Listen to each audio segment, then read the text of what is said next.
Hello everyone. I hope आप लोग सब अच्छे होंगे। आज इस वीडियो में मैं आपको अपनी जीबीएस की स्टोरी बताने वाली हूँ। आप ऑलरेडी मेरा जीबीएस जर्नी का वीडियो देख चुके हैं, लेकिन आज मुझे काफ़ी लोग पूछते हैं कि आपको जीबीएस कैसे हुआ था, आपका स्टोरी क्या है। तो मैंने सोचा कि मैं अपना जीबीएस की स्टोरी आज खुद बता देती हूँ। तो चलो स्टार्ट करते हैं। पहले जब मेरी डॉटर का बर्थ हुआ था 16 दिसंबर 2021 को, आफ्टर डिलीवरी के 1 मंथ बाद ही मुझे कोविड हो गया था। तो कोविड होने के बाद मेरी बॉडी काफ़ी वीक हो गई थी और उसके 2-3 महीने बाद से ही मुझे काफ़ी हेल्थ इश्यूज़ होने लगे थे। तो मुझे बैक टू बैक 3 बार स्टमक इन्फेक्शंस हुए थे। देन मुझे अचानक से बॉडी पे रैशेस भी हो गए थे। तो इस तरह से मुझे काफ़ी मेरी बॉडी वीक हो गई थी। देन एक दिन रात में मुझे हैंड्स में टिंगलिंग होने लगी और मेरे नी के पास भी मुझे काफ़ी टिंगलिंग सेंसेशन फील हुआ। तो मुझे लगा शायद कुछ वीकनेस हो गई है, तो मैं रेस्ट कर लेती हूँ, सो जाती हूँ, मॉर्निंग में ठीक हो जाऊँगी। लेकिन जब मैं मॉर्निंग में सोकर उठी तो मेरा जो हाथों का ग्रिप था वो चला गया था। तो मैं समझ नहीं पा रही थी कि ऐसा क्यों हो रहा है, मैं अपनी डॉटर को पकड़ नहीं पा रही थी। देन जब मैं उठकर चलने के लिए खड़े हुई तो अचानक से मेरा नी बेंड हो गया और मैं नीचे बैठ गई। तो मुझे लगा कि शायद कुछ प्रॉब्लम हुआ है मुझे। तो मैं फिर डॉक्टर के पास गई, पास ही के लोकल हॉस्पिटल में। और वहाँ पे डॉक्टर जो थी उन्होंने मुझे बोला कि आपको सीवियर वीकनेस हुआ है। तो उन्होंने मुझे ग्लूकोज और कुछ मल्टीविटामिन टैबलेट्स दे के घर भेज दिया और बोला कि आप रेस्ट कीजिए। जब मैं घर आई फिर, लेकिन मुझे काफ़ी प्रॉब्लम हो रहा था, तो मैंने सोचा कि नहीं, मुझे किसी और डॉक्टर से भी कंसल्ट करने की ज़रूरत है। तो मैंने जो हमारे घर के पास में जो फोर्टिस हॉस्पिटल है वहाँ पे एक अपॉइंटमेंट बुक किया डॉक्टर का। और फिर मैं वहाँ पर अपनी नेबर के साथ गई, क्योंकि मेरी हस्बैंड जो है वो घर पे नहीं थे, वो उनका ट्रांसफ़र मनीपाल हो गया था, तो वो वहाँ गए हुए थे। तो मैं अपने इन लॉज़ के साथ रहती हूँ, तो मैं उनके साथ थी। तो मेरे फादर इन लॉ और मेरी नेबर गई थी साथ में। मेरी जो डॉटर है वो मेरी मदर इन लॉ के साथ घर पे ही थी। हम अराउंड 12 बजे वहाँ गए थे, लेकिन डॉक्टर का नंबर आते हुए 2 बज गए। तब तक मेरी हालत बहुत ज़्यादा ख़राब होने लगी थी।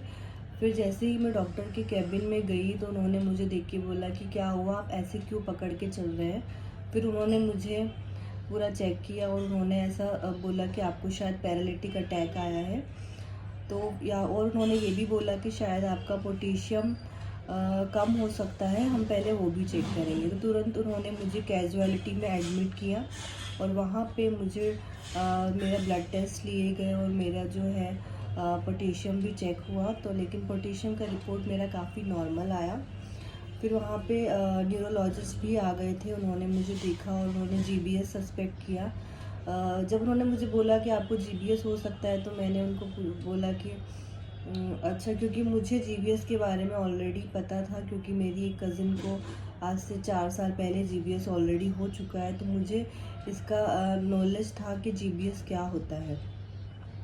फिर उन्होंने बोला कि आपको एनसीबी टेस्ट के लिए भेज देते हैं। तो नर्व कंडक्शन टेस्ट होता है, उसमें वो आपके नर्व्स चेक करते हैं। तो जो नर्व होते हैं, नर्व कंडक्शन टेस्ट जो होता है वो काफ़ी थोड़ा पेनफुल होता है, क्योंकि इसमें वो शॉक लगा के आपके नर्व्स को पूरा चेक करते हैं। फिर उन्होंने मेरा एनसीबी टेस्ट किया और उसी दिन सेम डे उन्होंने मुझे आईसीयू में शिफ्ट कर दिया नाइट में ही। और मुझे मेरा एक और टेस्ट किया गया, एलपी टेस्ट, जिसे लंबार पंचर टेस्ट बोलते हैं। तो उसमें वो स्पाइन में से एक फ्लूइड लेते हैं और वो फ्लूइड से को टेस्टिंग के लिए भेजते हैं। फिर नेक्स्ट डे तक मेरा हालत बहुत ख़राब हो गया था और मैं शायद पूरा बॉडी मूवमेंट नहीं हो रहे थे मेरे। फिर मुझे डॉक्टर से जो रिपोर्ट आई, बोला कि आपको जीबीएस ही डायग्नोज हुआ है और आपको आईवीआईजी इंजेक्शन दिए जाएंगे। नेक्स्ट डे तक मेरे हस्बैंड भी आ गए थे, वापस हॉस्पिटल में पहुंच गए थे जब उनको पता चला। और मैं ये सब देख के काफ़ी घबरा गई थी, क्योंकि मेरी डॉटर घर पे अकेली थी। तो मैं बस यही सोच रही थी कि मैं बस कैसे भी करके घर पहुंच जाऊं उसके पास। लेकिन वो पॉसिबल नहीं था उस टाइम पे। देन फिर नेक्स्ट डे से ही मेरा ट्रीटमेंट चालू हुआ, मुझे आईवीआईजी इंजेक्शंस दिए गए। IVIG इंजेक्शंस बॉडी वेट के अकॉर्डिंग दिए जाते हैं।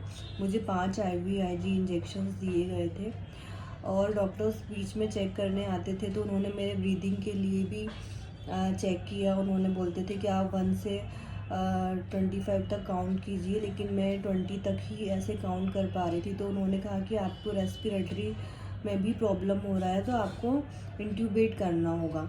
इंट्यूबेशन में वो लोग आपके माउथ से अंदर एक ट्यूब डालते हैं जिसके थ्रू आप वेंटिलेटर के थ्रू ब्रीथ कर सकते हैं। तो फिर जब उन्होंने मुझे इंट्यूबेट किया तो वो काफ़ी अनकंफर्टेबल था और मैं बिल्कुल भी समझ नहीं पा रही थी कि वो क्या हो रहा है। जब आप इंट्यूबेट करते तो आप कुछ बोल नहीं सकते और ऑलरेडी आपका बॉडी मूवमेंट तो बिल्कुल रहता ही नहीं है, तो आप कुछ भी नहीं कर सकते। उस टाइम पे आप बिल्कुल एक डेड बॉडी की तरह ही हो गए थे। तो मुझे कुछ भी कम्युनिकेट भी करना होता तो मैं नहीं बोल पा रही थी। फिर 2-3 दिन मुझे इंट्यूबेट ही रखा क्योंकि डॉक्टर देख रहे थे कि अगर ब्रीदिंग इम्प्रूव हो जाएगा तो वो इंट्यूबेशन ट्यूब हटा देंगे, लेकिन वो ऐसा नहीं हुआ। तो फिर उनको मुझे ट्रैकोस्टोमी करना पड़ा। ट्रैकोस्टोमी यहाँ पे गले से एक पाइप डालते हैं जिसके थ्रू आप ब्रीदिंग कर सकते हैं, लेकिन वो भी उसमें भी आप कुछ बोल नहीं सकते, आपके वोकल कॉर्ड्स काम नहीं करते। आपको एक आरटी फीड पे रखा जाता है जो एक नोज से एक स्टमक में एक ट्यूब जाती है हमारी, उसके थ्रू ही लिक्विड डाइट पे आपको रखते हैं। तो मैं अराउंड 15 से 18 डेज तक हॉस्पिटल में थी ऑन वेंटिलेटर।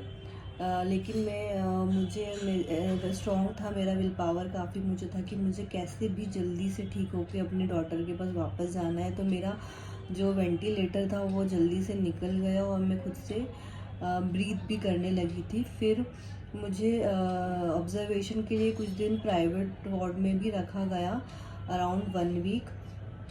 वहाँ पर भी मेरा फिजियोथेरेपी उन्होंने स्टार्ट कर दिया था। तो जो फिजियोथेरेपिस्ट थे वो आते थे, रेंज ऑफ मोशन एक्सरसाइज कराते थे।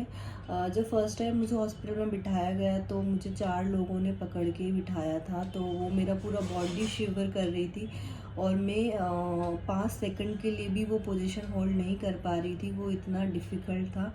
और एक और चीज़ जो होती है GBS में वो होता है कि नर्व पेन होता है काफ़ी सीवियर।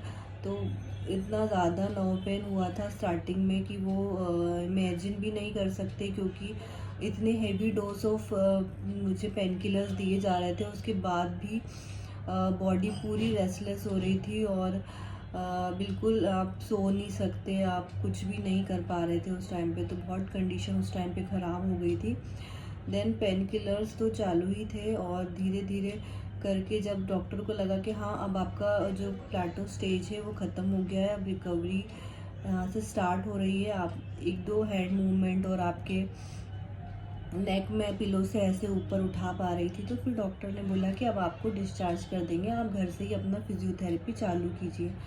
तो फिर मैं डिस्चार्ज होकर घर आ गई और फिर घर पे आ गई मैंने 2 टाइम्स ए डे फिजियोथेरेपी चालू किया और इस तरह से धीरे धीरे मैं रिकवर हुई। और फिर आफ्टर 3 मंथ्स या आफ्टर 4 मंथ्स मैंने एक न्यूरो रिहैब भी ज्वाइन किया और न्यूरो रिहैब में से मुझे काफ़ी अच्छा रिज़ल्ट मिला और काफ़ी अच्छी मेरी रिकवरी हुई। मैं ऑलमोस्ट 6 मंथ में खुद से चलने लगी थी, पर बॉडी काफ़ी वीक थी फिर भी। उसके बाद धीरे धीरे करके आफ्टर 1 ईयर मैंने फिर जिम भी ज्वाइन कर लिया है और अभी मैं काफ़ी बेटर रिकवर हो गई हूँ। तो फ्रेंड्स, ये थी मेरी रिकवरी जर्नी और GBS जर्नी। मेरे वीडियोस देखते हैं और आपको अच्छे लगते हैं तो आप मेरे चैनल को ज़रूर सब्सक्राइब कीजिए। बहुत से लोगों को GBS के बारे में नहीं पता है। मैं चाहती हूँ कि GBS के बारे में ज़्यादा से ज़्यादा से लोगों को पता चले, क्योंकि ये अभी उतनी रेयर भी नहीं हुई है डिसीज़। काफ़ी लोगों को केसेस आफ्टर कोविड, बहुत से लोगों को GBS के केसेस सुनने में आ रहे हैं। इवन छोटे बच्चों को भी GBS हो रहा है। तो अगर मेरे इन वीडियोस से आपको कोई भी हेल्प मिलती है तो ये हमारे लिए बहुत ही खुशी की बात है। आपको अगर कुछ भी क्वेश्चन या क्वेरीज़ हैं तो आप मुझसे वो कमेंट सेक्शन में पूछ सकते हैं।